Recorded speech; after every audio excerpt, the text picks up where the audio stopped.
Ghana's new president, John Mahama, has once again stunned the world just weeks after a groundbreaking visit to Burkina Faso to meet with revolutionary leader Captain Ibrahim Traoré.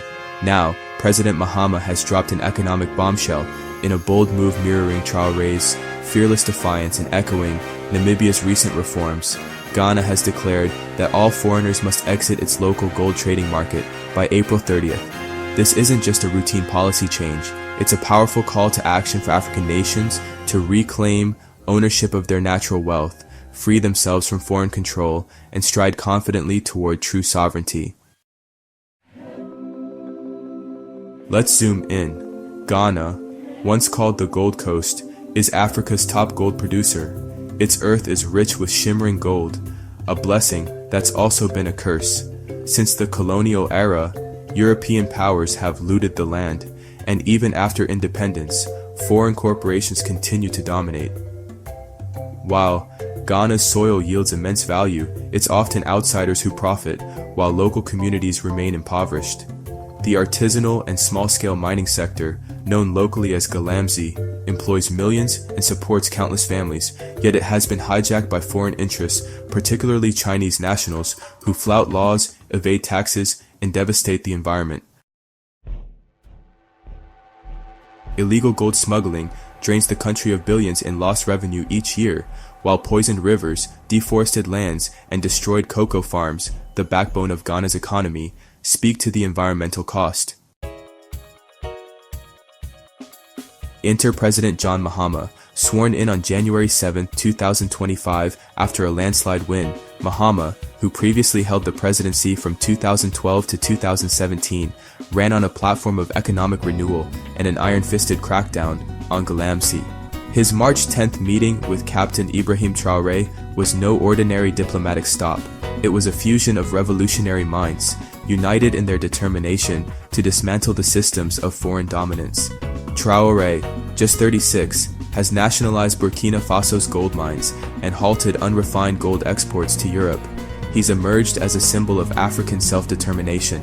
Inspired by Traoré's example, Mahama has now followed suit. In a sweeping reform, President Mahama signed into law a ban on all foreign participation in Ghana's local gold trading market. The law, effective April 30th, 2025, mandates that all gold from small-scale and artisanal miners be sold only to a new state regulator called GoldBot. Foreigners, once authorized to operate with local exporters, are now barred from the local market, though they may still purchase gold directly from GoldBot. This move aims to plug revenue leaks, stop illegal exports, and ensure the wealth stays in Ghana. This isn't merely about economic control, it's about rewriting Ghana's future. First, the financial implications are massive. Ghana's gold exports rose by 53.2% last year, totaling $11.64 billion, with nearly $5 billion from legal small-scale mining. By centralizing trade, the government expects to reclaim up to $2.3 billion annually lost to smuggling, money that can be funneled into education, healthcare, infrastructure, and Mahama's bold plan for a 24-hour economy. Second, the ban empowers local miners. Over 1 million Ghanaians rely on small-scale mining, and more than 4 million livelihoods depend on it. The government promises training land restoration programs and modern techniques to help miners operate sustainably and earn a fair wage, bringing dignity and structure to an industry once ruled by chaos and exploitation. Third, the policy is a major blow to illegal Galamsey. With over 60% of Ghana's water bodies polluted by mercury and heavy metals from unregulated mining, environmental collapse is a growing concern. Cocoa Board reports show a 2% drop in cultivation due to Galamsey destruction. Mahama's crackdown on environmental violations is a signal that the country will no longer allow its natural resources to be plundered without consequence. In January 2025, the closure of a major water treatment plant in the western region due to river pollution was a grim wake-up call. Now, with a ban on mining in forest reserves and near water bodies, the government is taking aggressive steps to protect its ecological legacy. Beyond economics and environment, this is a psychological shift, a restoration of dignity. For generations, Africa's wealth has been siphoned away while its people were left begging for aid. Mahama's decision flips that narrative.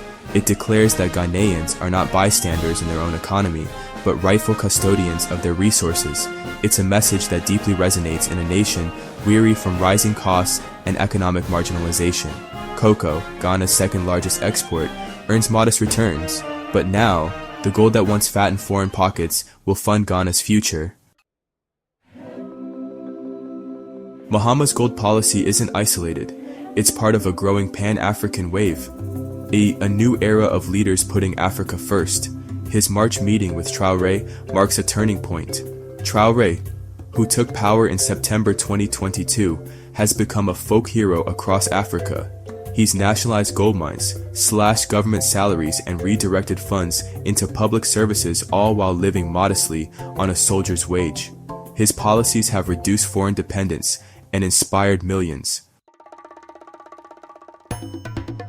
When he attended Mahama's inauguration, armed and resolute, he received thunderous applause from Ghanaian youth.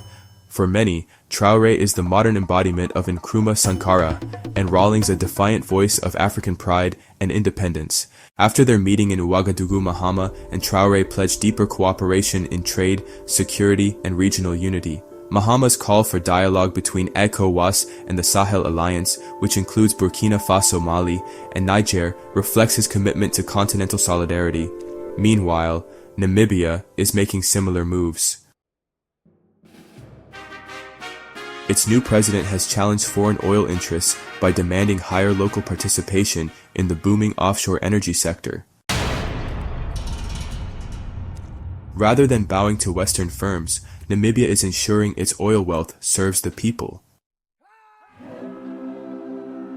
These moves mirror Traoré's reforms and Mahama's gold strategy, signaling a powerful trend: Africa's resources will no longer be handed over without accountability. This kind of bold, unapologetic leadership is exactly what Africa needs. For too long, African economies have been tethered to foreign interests. Colonialism gave way to neocolonialism, with corporations and foreign states extracting Africa's riches while locals suffer. From Congo's cobalt to Nigeria's oil, the script is tragically familiar. Riches flow out, devastation remains. But Mahama, Traoré, and Namibia's leaders are flipping that script. They aren't seeking permission, they're taking action. Mahama's gold ban challenges Chinese miners who've dominated Ghana's informal sector for over 2 decades, bringing in heavy machinery, but leaving behind poisoned rivers and shattered communities. It's also a wake-up call to the West, which preaches free markets while ensuring Africa stays at the bottom of the value chain. Traoré's nationalizations hit European profits hard. Namibia's oil policies rattle multinational boardrooms. This is a new dawn, and it's driven by young Africans. Their cheers for Traoré during Mahama's inauguration weren't just admiration, they were a call to arms. As one Ghanaian student in the UK put it, Traoré is a good man. He deserves our love, respect, and protection. He will lead us to the promised land. Social media echoes this sentiment. Africans are rallying around bold leaders who channel the spirits of Nkrumah, Lumumba, and Gaddafi, visionaries who believed in a self-sufficient Africa. The message from Accra, Ouagadougou, and Windhoek is loud and clear. The time for passive leadership is over. From South Africa's mining towns to Zambia's copper belt, African nations must follow suit. They must reject exploitative deals, demand value addition, and protect their people and environment from further harm. The hypocrisy of foreign powers offering loans and partnerships while gutting Africa's wealth must be challenged. Take the DRC, where cobalt powers the tech world yet most citizens live on less than $2 a day, or Nigeria, where oil profits fill elite pockets while the Niger Delta chokes on pollution. These countries must draw inspiration from Ghana, Burkina Faso, and Namibia. They must craft policies that serve their people first. That's the true meaning of sovereignty. Of course, this revolution won't be easy. Mahama faces internal pushback and financial hurdles in launching GoldBot. Traoré's administration is under siege from insurgencies and critics of his authoritarian tendencies. Namibia must navigate tricky global energy markets. Yet, these leaders persist, driven by a vision of a stronger, independent Africa. Their courage must inspire others to rise above corruption, foreign interference, and apathy. As I reflect on this moment, I am filled with optimism. Ghana's gold ban is more than legislation, it's a declaration. A fuse has been lit. This is not isolationism, it's strategic empowerment. It's about ensuring every gram of gold, every barrel of oil, every mineral extracted, serves the children of Africa first.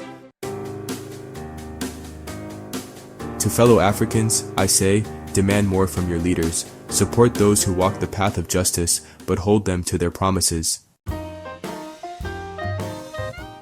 To African leaders, the world is watching. Will you continue selling your people's future for pennies, or will you rise and claim your nation's destiny?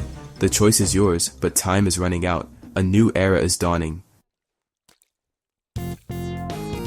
From Accra to Ouagadougou to Windhoek, the drumbeat of change is growing louder. Let it echo across deserts, rainforests, and coastlines. Africa is awakening, and its wealth will no longer be stolen. The time for exploitation has ended. The time for emancipation is now. And to our still sleeping leaders, may this be your wake-up call. Africa, rich in resources, has endured centuries of silent theft. From Congo's cobalt to Zimbabwe's lithium, from Botswana's diamonds to Ghana's gold, our riches have built the world. It's time they build our future.